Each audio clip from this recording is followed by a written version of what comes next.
Audio number 5। 21वीं सदी एवं भविष्यवेत्ताओं के अभिमत। विश्व के मूर्धन्य विचारक, मनीषी, ज्योतिर्विद एवं अतीन्द्रिय दृष्टा अब इस संबंध में एक मत है कि युग परिवर्तन का समय आ पहुंचा। सन 1989 से सन 2000 तक का समय इन सभी के अनुसार युग संधि की बेला है। इन सभी भविष्यवाणियों के 4 आधार माने जा सकते हैं। पहला, दिव्य दृष्टि संपन्न व्यक्तियों के अंतःस्फुरणा पर आधारित वचन। दूसरा, ज्योतिर्विज्ञान और फलित ज्योतिष की गणनाओं पर आधारित भविष्यवाणियाँ। तीसरा, पुराण, कुरान, बाइबल, गीता, रामायण, श्रीमद् भागवत जैसे धर्म ग्रंथों में वर्णित भविष्य कथन। चौथा, वर्तमान परिस्थितियों के आधार पर विभिन्न भविष्य विज्ञानियों द्वारा वैज्ञानिक उपकरणों, आंकड़ों के विश्लेषण द्वारा किया गया आकलन। इनमें से प्रथम वर्ग के अतीन्द्रिय क्षमता संपन्न व्यक्तियों के भविष्य कथनों का विश्लेषण करने पर ज्ञात होता है कि इनमें से अधिकांशतः भविष्यवाणियां समय अनुसार सही निकली हैं। वस्तुतः दिव्य दृष्टि में वह सामर्थ्य है जिसके सहारे रहस्यमय अदृश्य जगत में भी झांका जा सकता है और उस पर पड़े पर्दे को उघाड़ा जा सकता है। अदृश्यदर्शी यह कहते भी हैं, यद्यपि उन सभी को योगी ऋषि तो नहीं कहा जा सकता, पर अपने दिव्य दर्शन की विशिष्टता के कारण वे मनीषी तो हैं ही। ऐसे मनीषियों में जिनकी गणना मूर्धन्यों में की जाती है वे हैं फ्रांस के प्रख्यात चिकित्सक नॉस्ट्राडेमस और काउंट लुइसन, जो कीरो के नाम से भी विख्यात हैं।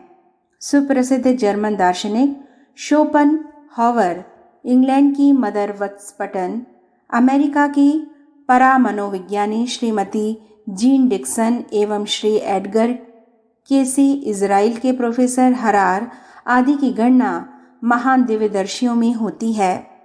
World wide church of God के अध्यक्ष और प्लेन टूथ पत्रिका के संपादक हॉबर्ट डब्ल्यू आर्मस्ट्रॉन्ग भी इसी श्रेणी में गिने जाते हैं।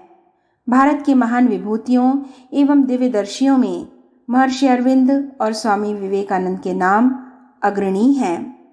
इस्लाम धर्म के ख्याति प्राप्त विद्वान सैयद कुतुब की गणना भी इसी वर्ग में की जाती है। यह सभी नाम उन कुछ मनीषियों, विभूतियों के हैं जिन्होंने अपने दिव्य चक्षु के आधार पर जो देखा और कहा वह प्रायः यथासंभव 100% सच साबित होता चला गया। नॉस्ट्राडेमस दिव्य दृष्टा भविष्यवक्ताओं में सबसे प्रमुख और प्राचीन नाम फ्रांस के विख्यात चिकित्सक नॉस्ट्राडेमस का आता है। उनका जन्म सन 1503 में और मृत्यु 1559 में हुई थी। उनकी 400 भविष्यवाणियों का संकलन सेंचुरीज नामक पुस्तक में कई खंडों में प्रकाशित हुआ है। उसमें 15वीं शताब्दी से लेकर सन 1937 की अवधि तक की भविष्यवाणियों में से सभी समयानुसार सही उतरी हैं। उनमें से प्रमुख है फ्रांस की राज्य क्रांति। नेपोलियन और हिटलर के जन्म से पूर्व ही उनने उसके संबंध में लिखा था कि इटली और फ्रांस की सीमा पर स्थित एक सामान्य परिवार में जन्मा बालक एक दिन दुनिया का सबसे तानाशाह बन बैठेगा, किंतु जीवन के उत्तरार्ध में उसे हेलेना नामक द्वीप में कैदी का जीवन व्यतीत करते हुए मृत्यु का वरण करना होगा। इतिहासवेत्ता जानते हैं कि यह सब घटनाएं ठीक उसी प्रकार घटित हुईं जैसा कि नॉस्ट्राडेमस ने अपने भविष्य कथन में लिखा। सेंचुरीज में उनने हिटलर का हिटलर के नाम से सबसे निरंकुश तानाशाह के रूप में उल्लेख किया है। पैदा होने के लगभग 350 वर्ष पूर्व ही नॉस्ट्राडेमस ने उसके अभ्युदय और पराभव का सारा इतिहास लिपिबद्ध कर दिया था। जापान में हुए बम प्रहार और उससे उत्पन्न विभीषिका एवं नरसंहार का वर्णन भी उनने अपनी अंतर्दृष्टि के आधार पर कर दिया था, जिसका साक्षी द्वितीय विश्व युद्ध है। इसके अतिरिक्त उनकी भविष्यवाणियों में 20वीं शताब्दी के अंतिम 2 दशकों में बुद्धिवाद का चरमोत्कर्ष पर पहुंचना, वैज्ञानिक क्षेत्र में आविष्कार, प्रकृति के साथ छेड़छाड़ करने में दैवी प्रकोपों के घटाटोप का गहराना और अंततः एशिया से मानव जाति के उज्जवल भविष्य के निर्धारण हेतु एक प्रचंड शक्ति का प्रादुर्भाव होना आदि सम्मिलित हैं। नॉस्ट्राडेमस ने लिखा है कि बुद्धिवाद के पराकाष्ठा पर पहुंचने के बाद भक्तिवाद की, श्रद्धा संवर्धन की एक बड़ी शांति की लहर आएगी और युग परिवर्तन होकर ही रहेगा। नॉस्ट्राडेमस की पुस्तक सेंचुरीज का विश्व भर के 50 से अधिक विद्वानों ने गहराई से अध्ययन किया है। इनमें से एक ऑक्सफोर्ड की 18 वर्षीय छात्रा एरिका ने उनकी हस्तलिखित पुस्तक को पुस्तकालय से ढूंढ निकाला। इन अध्ययनकर्ताओं का कहना है कि उसमें जो कुछ भी लिखा है वह सब या तो घटित हो चुका है अथवा आने वाले निकट भविष्य में घटित होने वाला है। उनके मतानुसार नॉस्ट्राडेमस ने सतयुग के आगमन से पूर्व एक तीसरी विध्वंसक महाशक्ति एंटी क्राइस्ट का उल्लेख किया है, जिसे कलयुग की असुरता का चरमोत्कर्ष कहा जा सकता है। इन दिनों विश्व इसी अवधि से गुजर रहा है। यह संधिकाल सन 1999 तक चलेगा। इस अवधि में एक नई आध्यात्मिक चेतना का उदय अनुशासनों, मान्यताओं एवं वैज्ञानिक निर्धारणों को समन्वित कर संहार की संभावनाओं को निरस्त करेगा और नए युग का श्री गणेश होगा, जिसे उन्होंने एज ऑफ ट्रुथ का नाम दिया।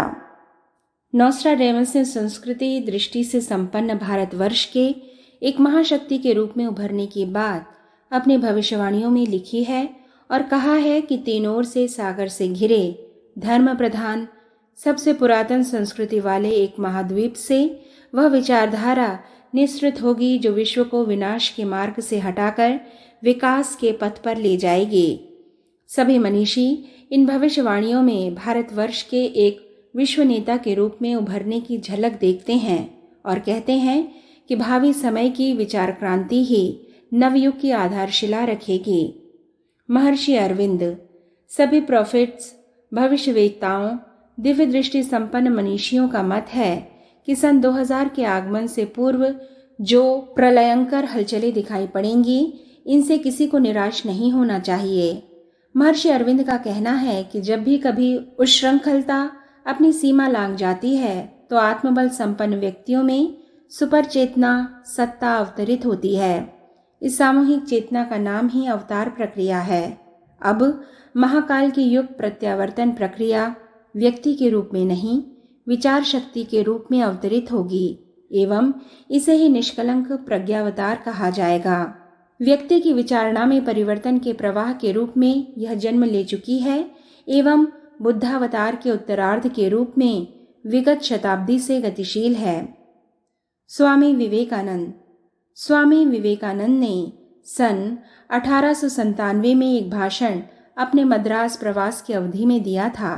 यह भाषण भारत का भविष्य शीर्षक से विवेकानंद संचयन नामक पुस्तक में प्रकाशित हुआ है। इसमें उन्होंने भविष्यवाणी की थी कि जन जन तक व्यावहारिक अध्यात्म के सूत्रों को पहुंचाने के लिए मंदिरों को जन जागृति केंद्रों के रूप में विकसित होते देखा जा सकेगा। व्यापक स्तर पर संस्कार शिक्षा के केंद्र खुलेंगे, संस्कृति का प्रचार होगा और संस्कृति विश्व भाषा बनेगी। आने वाला युग एकता का, समता का होगा। इस आध्यात्मिक साम्यवाद को कार्य रूप में परिणत करने में अनेक नवयुवकों की महती भूमिका होगी। वे ही संस्कृति के उद्धारक, रक्षक बनेंगे और नवयुग की कल्पना को साकार रूप में कर दिखाएंगे। दिव्य दृष्टता प्रोफेसर हरार की गणना विश्व के मूर्धन्य दिव्य दृष्टा भविष्यवक्ताओं में की जाती है। जन्म इज़राइल के एक धर्मनिष्ठ यहूदी परिवार में हुआ था। उनके द्वारा की गई भविष्यवाणियां प्रायः यथा समय सच सिद्ध होती रही हैं।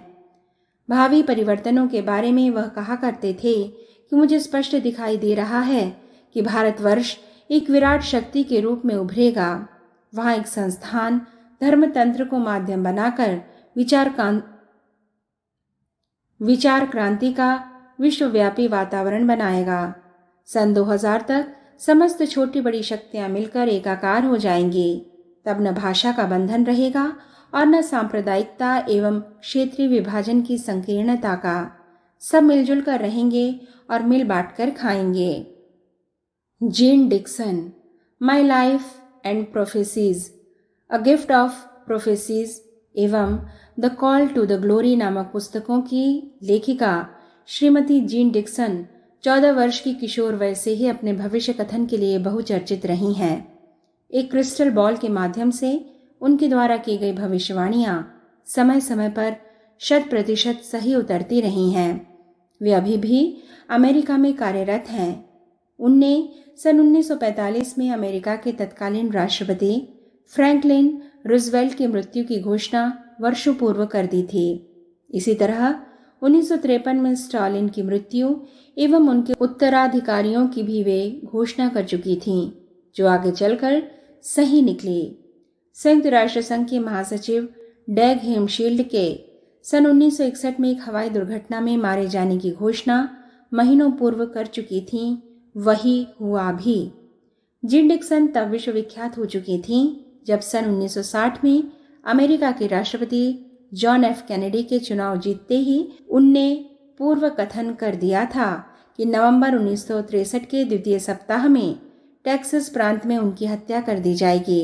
हत्या के पूर्व राष्ट्रपति भवन तक वह 3 बार चेतावनियां भी प्रेषित कर चुकी थीं, परंतु भवितव्यता नहीं टली। जवाहरलाल नेहरू के असामयिक निधन एवं रूसी नेता ख्रुश्चेव के पतन की भी वे पूर्व घोषणा कर चुकी थीं। 20वीं शताब्दी के अंतिम 12 वर्षों के बारे में उनकी भविष्यवाणी रही है कि अमेरिका गृह युद्ध के साथ मध्य पूर्व के युद्ध में उलझ जाएगा। यूरोपीय सभ्यता भोगवाद एवं युद्ध की नीति छोड़कर अंततः भारतीय संस्कृति के जीवन मूल्यों को अपनाने के लिए बाध्य होगी। संसार भर के उच्च कोटि के प्रतिभाशाली वैज्ञानिक एक मंच पर एकत्र होकर विश्व मानवता के लिए नए नए आविष्कार करेंगे। ऊर्जा के वैकल्पिक स्रोत प्रचुर मात्रा में खोज लिए जाएंगे। शिक्षा के क्षेत्र में आमूलचूल परिवर्तन हो जाएगा और बच्चों को प्राचीन गुरुकुलों की तरह संस्कार शालाओं में सुसंस्कारिता की शिक्षा मिलने लगेगी। वे कहती हैं कि तब मानव का मस्तिष्क के विकास एवं अतीन्द्रिय क्षमताओं का विकास इस सीमा तक हो जाएगा कि वे विचार संप्रेषण से ही एक दूसरे से संपर्क किया करेंगे और विश्व एक सूत्र में आबद्ध हो जाएगा। 21वीं सदी को जीन डिक्सन ने उज्जवल संभावनाओं से भरा पूरा बताया है। वे बताती हैं कि सन 2000 तक नीति और अनीति का संघर्ष तो चलता रहेगा, पर अंततः नीति की सत्प्रवृत्तियों की ही विजय होगी। सन 2020 तक धरती पर स्वर्ग की कल्पना साकार होने लगेगी। तब न प्रदूषण की समस्या रहेगी और न बीमारी भूखमरी से किसी को त्रस्त होना पड़ेगा। चिकित्सा विज्ञान के क्षेत्र में अद्भुत उन्नति होगी। अंतरिक्षीय यात्राएं प्रकाश गति से भी तीव्र गति से चलने वाले यानों द्वारा संपन्न हुआ करेंगी। सन 2020 तक सारी मानव जाति को क्रिया व्यापार एक ही विश्व सत्ता के अधीन संचालित होता हुआ दृष्टिगोचर होगा। अपनी प्रसिद्ध कृति माई लाइफ एंड प्रोफेसीज के 8वें अध्याय में जीन डिक्सन लिखती हैं कि 21वीं सदी नारी प्रधान होगी। विभिन्न क्षेत्रों का नेतृत्व महिलाएं संभालेंगी। विश्व शांति स्थापना की दिशा में भारत की भूमिका का उन्होंने विशेष उल्लेख किया है और कहा है कि अपने आध्यात्मिक मूल्यों एवं वैचारिक क्रांति के माध्यम से वह समस्त विश्व में समतावादी शासन का सूत्रपात करेगा। उनके भविष्य कथन के अनुसार राष्ट्रसंघ का कार्यालय अगले दिनों भारत में बनेगा।